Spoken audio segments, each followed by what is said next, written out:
Welcome back to Writing Women, the show where I talk about the women who exist in fiction and the people who created them. This week we're going to go back into Tortall with Tamora Pierce's second book in the Provost dog trilogy, Bloodhound. Again, I haven't read this book since it came out in 2009, so I'm coming at it with pretty fresh eyes.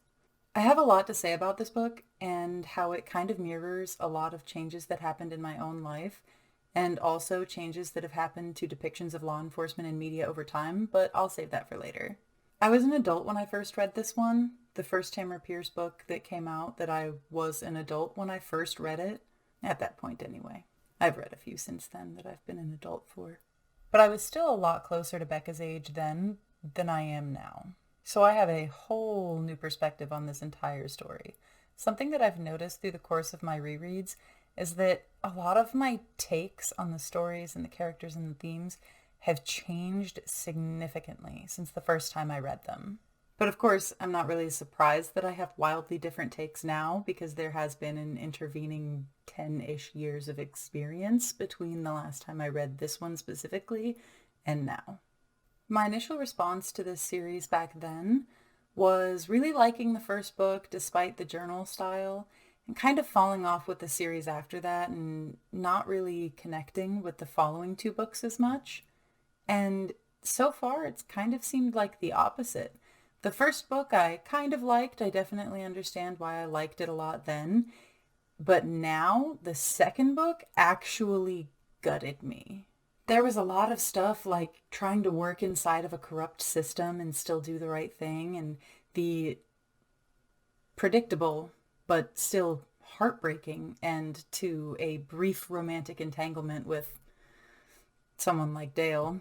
I didn't really read as much into those things when I was younger, and I definitely do now because I've experienced a lot more stuff like that at this point.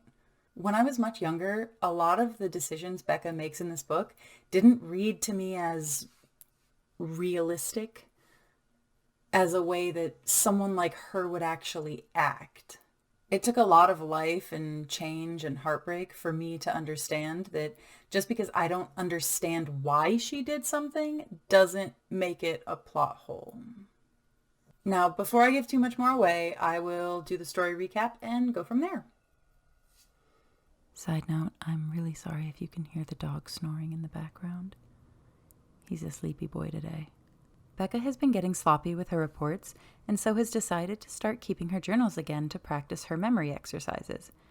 She is a full-blown dog now, and has been going through partners like tissues in allergy season. Beka's sense of honor and duty makes it impossible for her to work with the drunks and creeps that the dogs keep partnering her with. Every time she loses her partner again, she is returned to Goodwin and Tunstall since dogs aren't supposed to work alone. At one point, she even accosts the new handler of the scent hound, Achu. Achu used to be partnered with Beka's friend Phelan, but he had to let her go when he quit the dogs to work for the other side in Rostow's court. Her current handler and the ones before him abuse her and neglect her, and finally the current handler gives her to Beka and storms off after she takes him to task for it.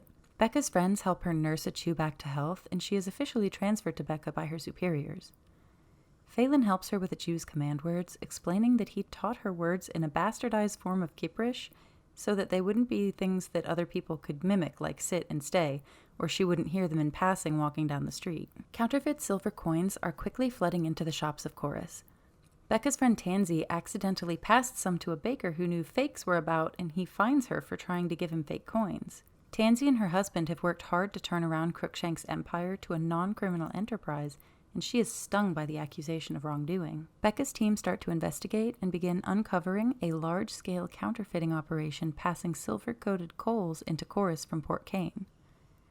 Unrest begins as the knowledge of the coal spreads and reports of a bad harvest leak into Corus. Food prices begin to rise, and the tension turns into the bread riot.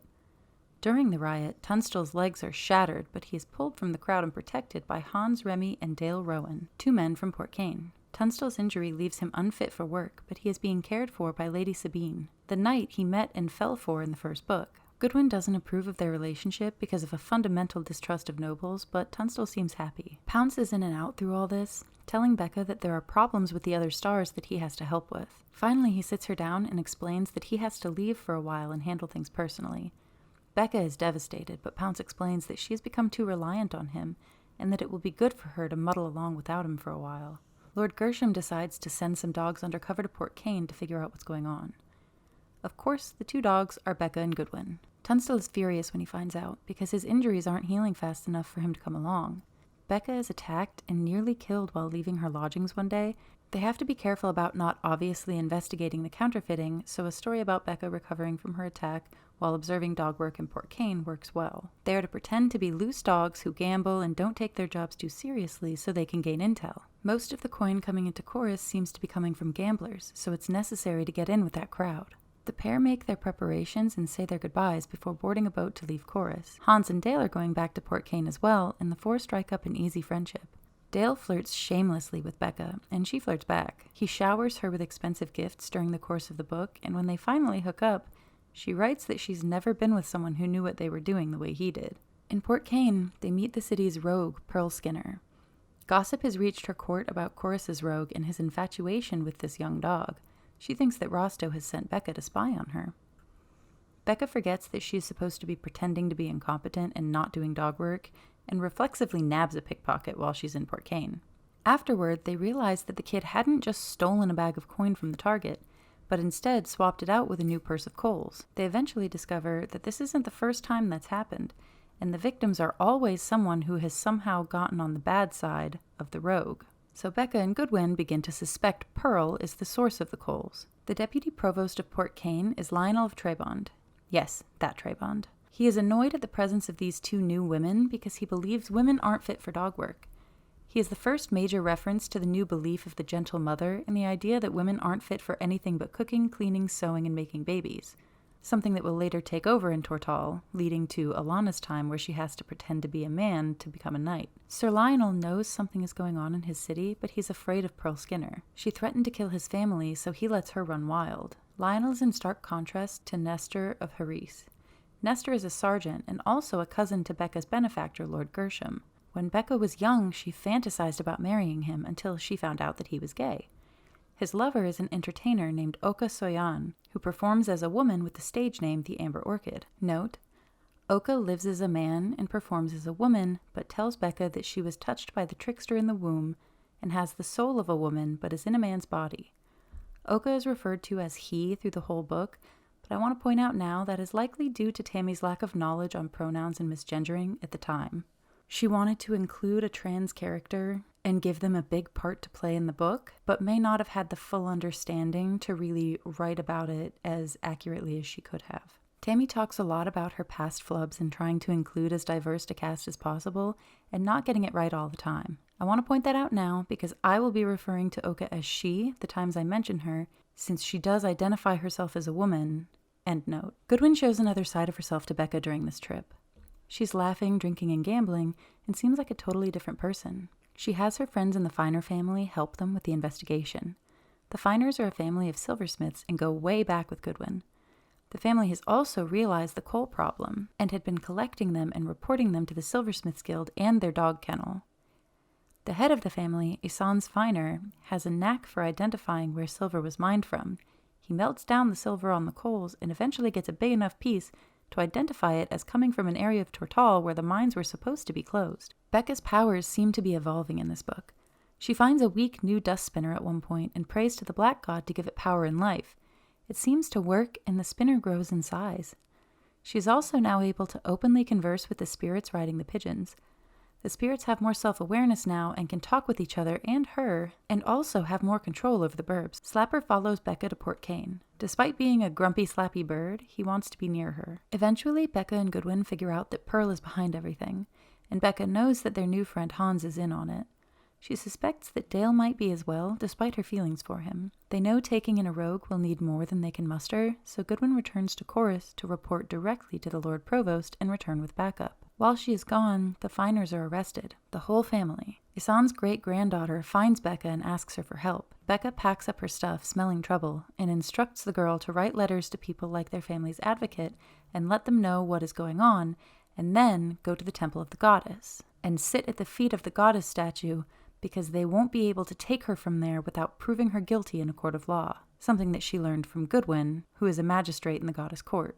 The story of the arrest is the dogs accusing them of being the coalsmiths. They try to explain how they've been reporting the coals and collecting them as evidence, but both the kennel and the guild claim to have never heard of any reports. The dogs find the coals the family confiscated and treat it as evidence of guilt. Isan's Finer dies of a heart attack on the way to the kennel. Beka goes to Sir Lionel to report and vouch for the Finers as only helping her investigation, but he ignores her. He knows they were innocent, but needs a scapegoat because he is afraid of confronting Pearl. Beka loses her temper and tells him off. He can't let her roam free to accuse Pearl, so he incapacitates her and tells his people to take her to prison and not let anybody find out where she went. She is saved from this fate by non-corrupt dogs, who have also freed a Chew and recovered her weapon belt. She flees after thanking them. Pearl doesn't know she knows about the coalsmithing, so she goes to the rogue's court to hide. She convincingly tells her story of being Lord Gersham's pet, implying that maybe there was something more going on there, and she was sent into the dogs by Lord Gersham's wife, who wanted her face to get beat up a little bit. She convinces them that she's hiding from the dogs for rather petty reasons, and Pearl lets her stay. Dale comes to find Beka, and they share some tender moments. The jig is up, though, when somebody reports to Pearl what Beka told Sir Lionel. Beka flees and is helped by the girl Pearl had assigned to watch her while she was in Port Kane. She'd been leaving food for the girl the whole time because Beka knows what it's like to be hungry, and knows that Pearl probably beats the girl when she loses track of Beka. The girl and her friend help Beka escape after bringing her to Pearl's rooms to steal some of the dirty laundry for a Chew to get a scent from, and she also has the children show her the coalsmithy. Beka disguises herself in the robes of a priest of the Black God and gets into Oka's dressing room because nobody has the courage to challenge a representative of the God of Death. Oka is relieved to see it as Beka and not a priest with news of someone's passing, and she lets Beka hide here while Pearl is searching for her. Slapper is now carrying the spirit of Hans, who Pearl killed after he got caught trafficking bars of unmarked silver from a secret mine up north. Hans tells Beka that he never brought Dale in on the coal operation because he knew Dale would report him to the authorities. Later on, during the raid on Pearl's court, poor Slapper is killed. Oka brings news to Nestor, and he comes to coordinate with Beka on an operation to raid Pearl's coalsmithy and take her tools. Goodwin finally returns with reinforcements after, including Lord Gershom himself.